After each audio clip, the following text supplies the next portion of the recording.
Matagumpay nga na inilunsad ang ika-10 taong bloodletting activity na inorganisa ng Kapisanan ng mga Broadcaster ng Pilipinas o KBP Pangasinan Chapter na isinagawa sa CSI Lucao, Dagupan City nitong Pebrero 25, Sabado.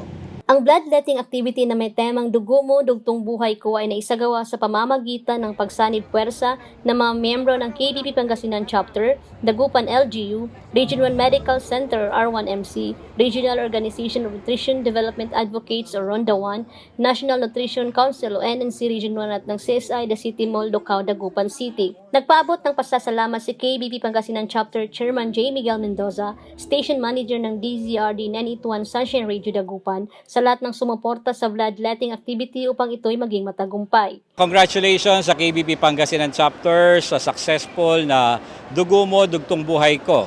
Broadcaster ka na, lifesaver ka pa. Ito po yung bloodletting drive po ng KBP Pangasinan Chapter. Maraming po salamat sa ating pong partner, lalo na po ang Region 1 Medical Center sa pamumuno po ni Dr. Roland Mejia, ang kanilang Center Chief at ang LGU Dagupan City sa pangunguna po ni Mayor Belenti Fernandez at sa management po ng CSI The City Mall. Maraming salamat po sa inyo at syempre sa lahat po ng mga nag-donate. Maraming po salamat mula po sa PNP, AFP, sa lahat po ng mga riders, sa mga walk-in po natin ngayong araw na ito para mag-donate ng dugo. Maraming po salamat sa inyo dahil sa inyo pong binigay na dugo, ito po yung pwedeng makatulong doon sa mga emergencies, lalo na po sa mga aksidente, may mga operation at marami pa hong iba. So maraming po salamat. Hindi nyo po ipinagkait ang inyong dugo. Para kay KBP Pangasinan Chapter Vice Chairman Mark Espinosa ng IFM na napakahalaga ang ganitong klase ng aktibidad dahil sa malaking pangangailangan ng supply ng dugo sa buong bansa. Napakahalaga itong mga ganitong klase ng activity dahil alam lang po natin kung gaano kalaki yung kakulangan po sa supply ng dugo sa buong bansa. Particularly dito po sa ating pong lalawigan na napakalawak ng sakop po nito at napakarami po ng populasyon. Kaya ito pong mga ganitong klase ng bloodletting activity po ay talagang dapat na sinusuportahan po ng bawat mamamayang Pilipino dahil malaking tulong po ito sa lalong-lalo na po sa mga kababayan po natin po na nangangailangan po na madugtungan ng kanilang buhay gamit po ang dugo. Dagdag pa dito ay nagpahayag din ng pasasalamat si Mendoza kay Pastor Apollo C. Kibuloy ng The Kingdom of Jesus Christ sa pagkakataon na makapagbigay serbisyo sa mamamayan sa pamamagitan ng nasabing aktibidad. Higit po na gusto natin pasalamatan ang ating pong mahal na Pastor Apollo C. Kibuloy sa pagkakataon po na binigay po sa atin na makapaghatid muli ng serbisyo sa ating taong bayan sa pamamagitan po ng mga activity na tulad na ito. So maraming po salamat sa lahat. Bilang kapartner ng bloodletting activity ng KBP Pangasinan Chapter, nagpahayag ng kanilang pasasalamat ang R1MC sa ilalim ng Department of Laboratory and Transfusion Medicine dahil sa malaking tulong ng aktibidad na ito dahil sa mas marami ang demand ng dugo kumpara sa nagdo-donate nito. Napakahalaga po itong ginawa nating activity kasi nagkaroon tayo ng additional supply ng dugo. Kasi sa ngayon po kasi medyo mataas ang demand ng dugo compared sa nagdo-donate. Kaya malaking tulong po ito.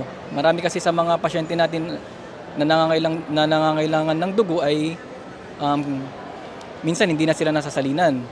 Gaya po ng mga pasyente na nanganganak, may diabetes, nagkakaroon ng dialysis at mga inooperahan.